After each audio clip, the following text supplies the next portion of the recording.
Nililiglig po tayo. Paano ko po kung dumating ang isang malaking dilubyo? Ikaw ay nagdagdag na makasalanan. Nangangalo niya, nakikiapid, gumagamit ng droga, patuloy na naglalasing. Ang sabi ng Panginoon sa Galatia 5:19-21, binabala ako kayo, hindi kayo makakarating sa area ng langit. You can never enter the kingdom of God. Ang sabi, dahil sa inyong pangangalo niya, pakikapid, paglalasing, pagdidibisyon, paniniwa ng kapwa, pagkakampi-kampi. No? Yan po nakalagay sa Galatia 5:19-20, hindi kayo makakapasok sa area ng langit. Kaya nililigtig tayo ng Panginoon. Our God, beloved, our God is seeking our beloved. Nililigtig niya, niyayanig niya. Ginigising niya ang iyong pananampalataya. Marami nagsasabing Kristiyano ngayon, but they are not seen their lives. Marami nagsasabi, they are a Christian, they are believers of Christ, but they are not seen their lives. Nakakalo niya, nakikiapid. Pagsamba sa Diyos, umiinom ng alak, naglalasing, naninira ng kapwa. Yan ba ang Kristiyano? Nililiglig tayo ng Panginoon. Kapag hindi tayo nagbago, mga kapatid, pag inabot tayo ng dilibyo, saan tayo pupunta? Sa impyerno tayo pupunta. Ang sabi ng Diyos, isa lang ang makakapunta sa langit.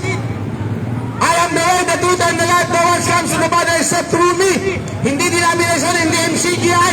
Itong walang kwentang MCGI na to, dating na to, Iglesia ni Manalo. May minsan, ang tagal ko nakinig yan, hindi nila pinangaral na si Kristo Jesus ay tagapagligtas. Itong Iglesia ni Manalo, umimbento ng sariling Jesus. They are invented the own Jesus. Sumimbento sila ng sariling Jesus. Yung pinapangaral ng Iglesia ni Manalo na Jesus ay hindi yung pinapangaral ng Biblia. Yung 12 apostol, pati si Satanas ka, naniwala na si Kristo ay Diyos eh. Ikaw pa, 1914 ka lang. Sa nakalagay yun, ang sabi ni Satanas, kung ikaw ay talagang anak ng Diyos, gawin man, kinapay ang batong ito. Ang sabi ng Diyos ni Jesus, Satanas, lumayo ka. Isa lang ang sasambay mo, ang Panginoon mo Diyos, lumayo. Hindi. Makulita ka sa Satanas, sabi ko, ikaw ay Diyos, magpatihulog ka. Nakalagay sa banal na Biblia, sasaluin ka ng anghel. Saan nakalagay yun? Sa Salmo 91, ibig sabihin, Satan, kabisado niya ang Biblia. No, even your kabisado mo ang Biblia, you are not guaranteed that you are saved. Si Satanas, kabisado ang Biblia. Sabi niya, ng Panginoon, Satanas, lumayas ka. No? Lumayo sa Satanas, pero hindi nakulit pa rin Satanas. Sabi niya, kung ikaw talaga ay anak ng Diyos, sabi niya, gawin, ano ka, bibigay ko siya lahat ng bagay na to. Sambay mo lang ako. Ano sinabi ng Diyos, Kristo? Satanas, lumayo kay sa lamang ang sasambay mo ang Panginoon mo at Diyos.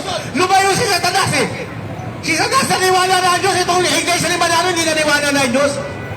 Yung 12 apostol naniwala na si Kristo ay Diyos. Ano sabi sa 1 John 5:20? Sa 1 John 5:20 sabi ni John the Beloved, sabi niya, sapagkat nalalaman natin na tayo ay nasa anak ng Diyos.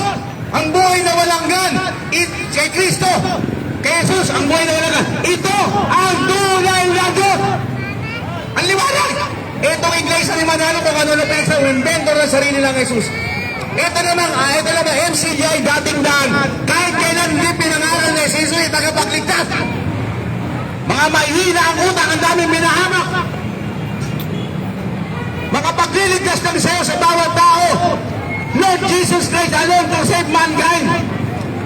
Roma 10:9. Kung ipapayag na yung mga labi na si Kristo ay Diyos, maliligtas ka. Future tense. Papayag mo, kailangan mo. John 10:9. Ako ang buhay at katotohanan. Ang buhay pa ako ang tunay na kaligtasan. Mapapasok sa akin ay maliligtas. John 10:9. Acts 4:12. Sapagkat sa silong ng langit, ang pangalan lamang ni Jesus ang isukat ikaligtas ng tao.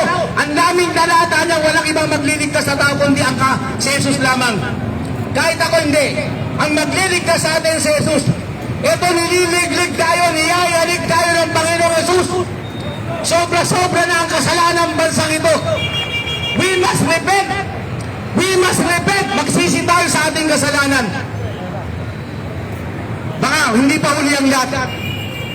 Napakalaki ng kasalanan ng bansang ito. Idolatry, worshiping idols, wrong doctrine. Mga kaibigan, sana yung big one, hindi ko tinatanggap ang big one.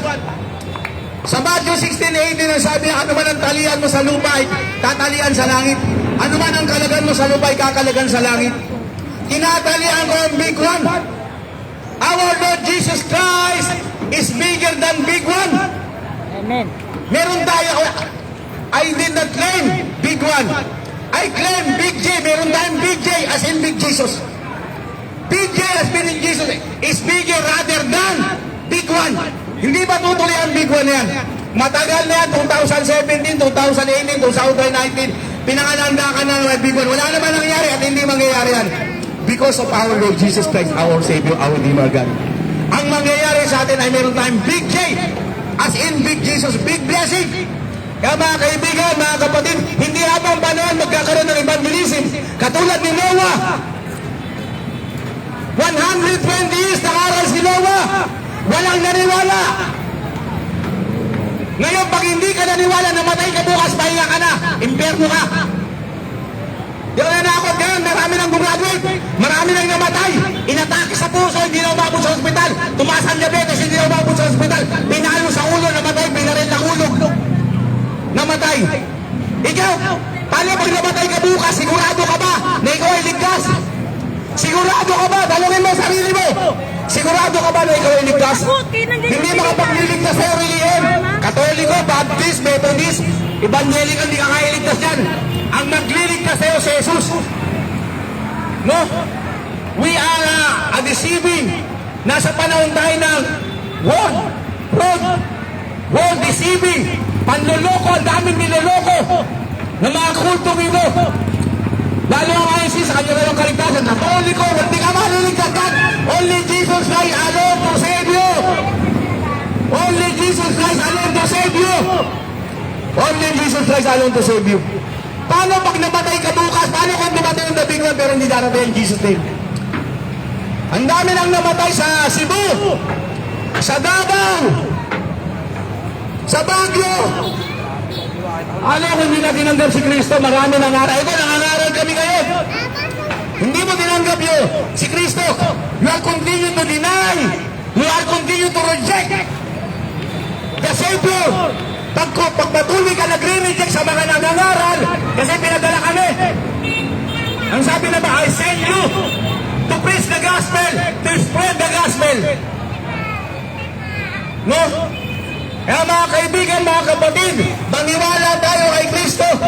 Siya lamang ang tagapagligtas. Kung marami ng problema, si Kristo ang kailangan. Kung sablay ka, puro ka sablay. Puro sablay ang ginagawa mo, puro wala. Puro sablay. Ngayon, pag si Kristo tinanggap mo, wala ka ng sablay. Puro problema ka, lahat ang ginagawa mo, puro sablay. Si Kristo kailangan mo, hindi ka sasablay. Walang sablay kay Kristo. Amen mo ba? Mga kapatid, no? Yung mga pinangangaralan nga namin ng mga pulis, sa klame, sa MPD, mga professional, naniniwala, ikaw ba kaya? Nagtuturo po kami sa klame, nagtuturo po kami sa MPD, nagtuturo po kami dyan sa Pelosi Station doon, nagtuturo po ako. No? Mga kapatid, ang kailangan natin si Kristo para maligtas ka. Sapagkat itong sanlibutan ito ay madaling mapapalis. Paano pag dumating ang paghukom? Dumating na ang pagdagit ng rapture. Magkukunawan lahat. Wala kang makikita rito, sabi ng Panginoon. No, ang gusali sa mga kapugusali, magkukunan. Mamamatay ang lahat ng tao. Walang matitira rito. Ang kailangan natin ni Jesus para pag namatay tayo ay tatanggapin tayo sa buhay na walang hanggan. Mga kaibigan, pagpalain kayo. No? Pinabautismo ko kayo sa lahat na nakikinig. Binabautismo ko kayo sa ngalan ng Ama at ng Anak at ng Espiritu Santo.